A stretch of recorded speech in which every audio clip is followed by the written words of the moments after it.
You see it. Yeah, I was going to say, John, you see servitude. Servitude is not a bad thing. So being a servant is an honor. It really is. You talk about servant leadership. You talk about serving your family. Jesus was a servant. That's an honor. These politicians are shame. They feel shame in servitude because it takes away their control and their power. So they move themselves into a place of leadership beyond servitude. And it was originally public service, right? So you're on it, right? Service is a good thing. I know when I worked for the government, that's what I was, that was my background check, public servant check. I mean, I never took it as a bad word. I want them to constantly hear it. That remember your place. Your place is to work for us. But they've forgotten that. They call themselves leaders. And that really pisses me off. It does. And when you were talking earlier, that meant a lot to me what you were saying, because that's the whole reason why we're in trouble right now. It's all about corruption. It's all about where everybody's got their money tied into and what country and where.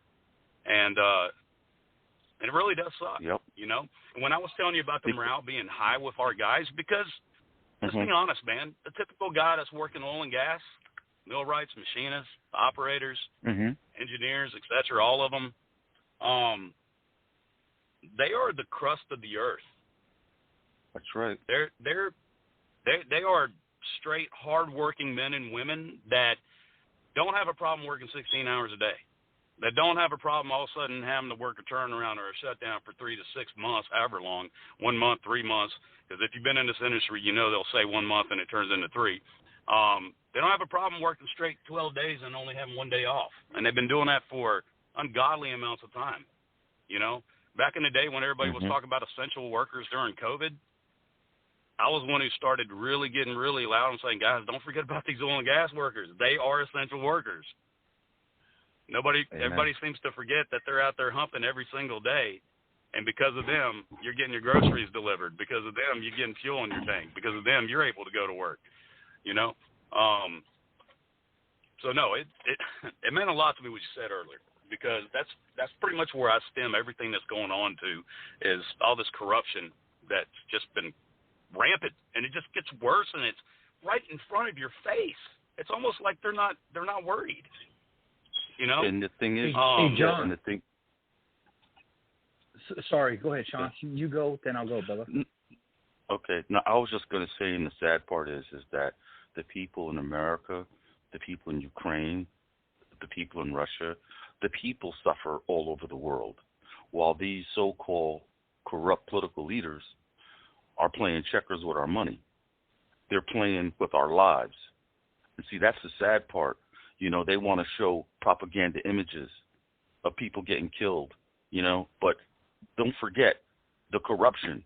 Don't forget that all of a sudden now, did we forget that Hillary Clinton should be brought up on treason and crimes for spying on a political presidential candidate? Oh, the war started. Oh, we forgot about that already. I mean, the corruption is huge, and the media plays a big part in it. And we have to be careful that we don't become sucked into the program of how they want to lead us. And I'm speaking to everybody. Right. Right. Go ahead, Jarrod. I just got to know my feelings for a second. Man, I'm sorry. Dude, my boy Chauncey gets fired up, dude, I love it. Yeah, it's sad because people get hurt on both sides. That's the problem. The people always suffer. The people are the casualties. And then these leaders get up and pontificate about how much they care about the people, and they're full of shit. Damn. While they got their hands in everybody's freaking pockets. All right, I'm done for the night because I'm getting. Dude, I know how to calm down. I like it. Keep going. Keep going. I'll give them a visual. So when we were playing the national anthem, right, early in the show, man, I stood up on the bed. I had my hand over my heart, my boxers, dude. Exactly. You can't see me. You know what I mean? So that's how I calm down, dude. I give them a visual. So okay. No, man. That ruined it for me, though. I know, it messed you up. I know, I calmed everybody down. Hey, I was thinking, dude, we get the oil and gas industry together, and we get the construction industry together, dude. And here's my plan. we go down to the Mexican-American border, and then New Mexico, and then the top side, Oklahoma. And what we do is, as a team, we drill and we frack, and we kind of like perforate the border, and then we push off a little bit, like maybe a mile away from each of those, and then kind of become our own country, dude. Can we do that? Can't we just do that with Texas, like the whole state? That's what I'm saying. We go around the edge of the state and perforate, right? Maybe we keep Louisiana, maybe a little bit of it, but and we just you got to keep the crawfish. Yeah, we gotta have the crawfish, dude. No, man, I'm just having some fun because sometimes you gotta have fun in light of all this stuff that's going on, and can you tell? So I had another question. Can you tell us about, like, do you know anything about, like, the drilling permits and there's supposed to be 9,000 available and I don't know. I just hear stuff around that. It's really kind of hard. Like I heard, it's so conflicted, everything you read right now. Yeah. John, I just want to say real quickly that somebody's raising their hand, so after you answer Jarrod's question, we'll take this caller if it's okay with you, John. Oh, that's fine. You're the boss. No, I'm a servant. Nope, I'm a servant. No, don't call me a boss. I'm a humble servant. I don't know how to answer that, and I hate to say that, but I don't know how to answer it because I've gotten so many different stories on how many permits were available. The biggest thing that I keep hearing is that when Biden changed all the regulations, is it doesn't matter anyways, because what could take anywhere from 2 weeks to a month to actually start the drill, that now takes months to years because of those regulations. So it's basically caused people to back up and say, nope, let's look for public land. Okay. That's what I hear. Okay, that's opinion, because it's so conflicted. The numbers I've read, I can't believe what I read on the government websites. So, and hopefully that makes sense to y'all. I mean, we appreciate that. Yeah, we appreciate that. We love that you don't make it up. Excuse me. Biden just got busted for tweeting some sort of graph about oil and gas and about the price of the barrel and the price at the pump. He just tweeted that, and it totally just got completely slammed for misinformation. John, did he get kicked off? Did he get kicked off? That's what everybody's laughing about. Like, why ain't he censored? Why didn't he get censored? Oh my goodness, dude. Hey, John. John, it's hilarious. Yes, sir. John, if I don't trust what comes out of politicians' mouths, I will never trust what they write down on paper. On that note, let's take this caller and see what he has to say. Let him chip in here. Hello, caller. You have the mic. Okay. In your duty as public servants, what I want you to do is to burn the image out of my mind of one of you guys in boxer shorts perforating Texas. Man, I'm sorry about that, man. I'm sorry about that. Hey, Jarrod, my man had me going. I'm like, where's he going with this? Yeah, right. Please. I'm sorry about that. Okay. Ain't not a problem. I know you guys got to joke around. Everybody has to joke around because today's political environment is in dire straits. You guys were talking about corruption. So I have a very serious question for all of you. Whatever you said, whatever I didn't hear, whatever you're going to say when I leave, I'll probably agree with about 110%. I believe the people in Congress are just treasonous scumbags from way back. My question is this. What can we do, and I mean what can we do, outside of the normal, what I would call pablum of running for office or protesting in the streets or writing our congressmen? What can we actually do to get these corrupt politicians the fuck out of there? I guess Man, who wants to? Yeah, get it, Sean. I have an idea, but go ahead.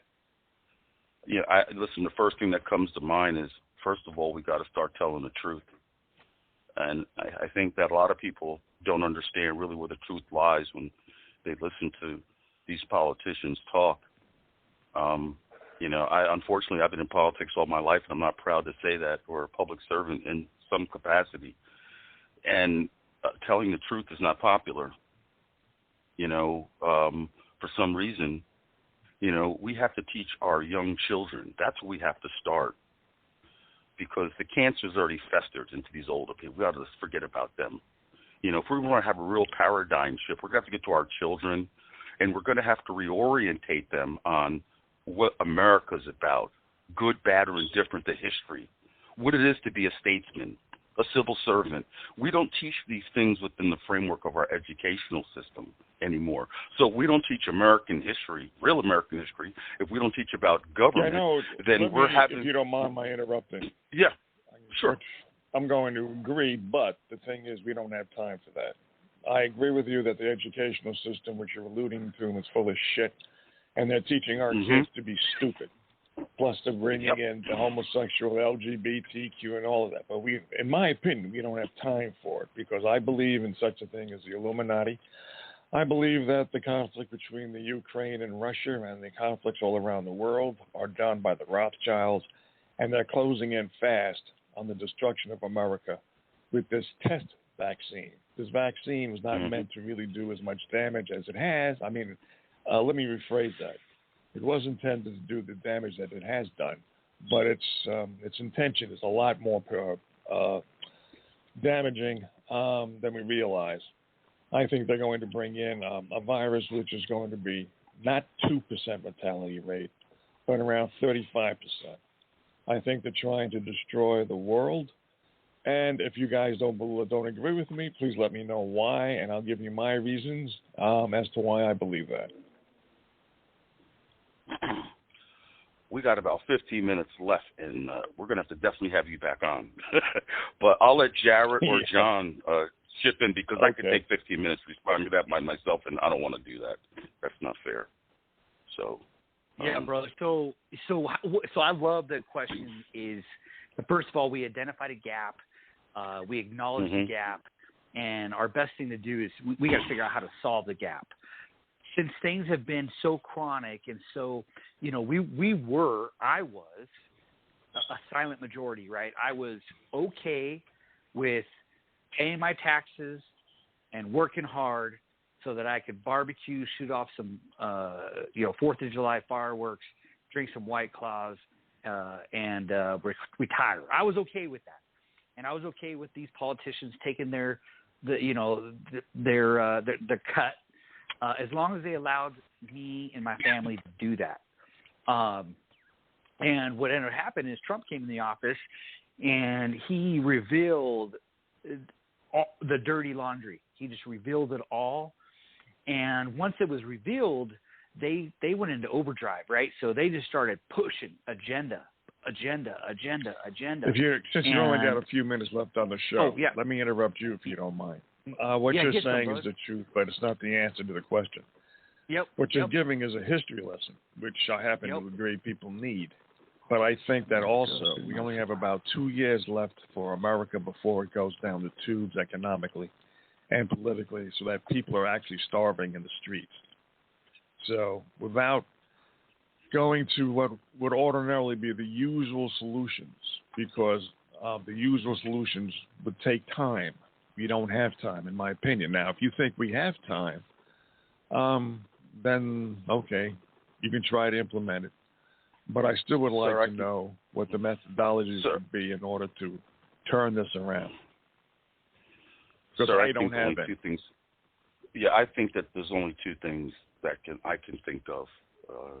One, a revolution within this country, or two, an act of God. Because what you've outlined and described, I don't know how that could be changed in 2 years. I can't see that realistically, based on all the dynamics and complexities that you mentioned that surround the issue of taking down America. And That's we're the a only fake two things I can Steve, right. brother. I, we're a fake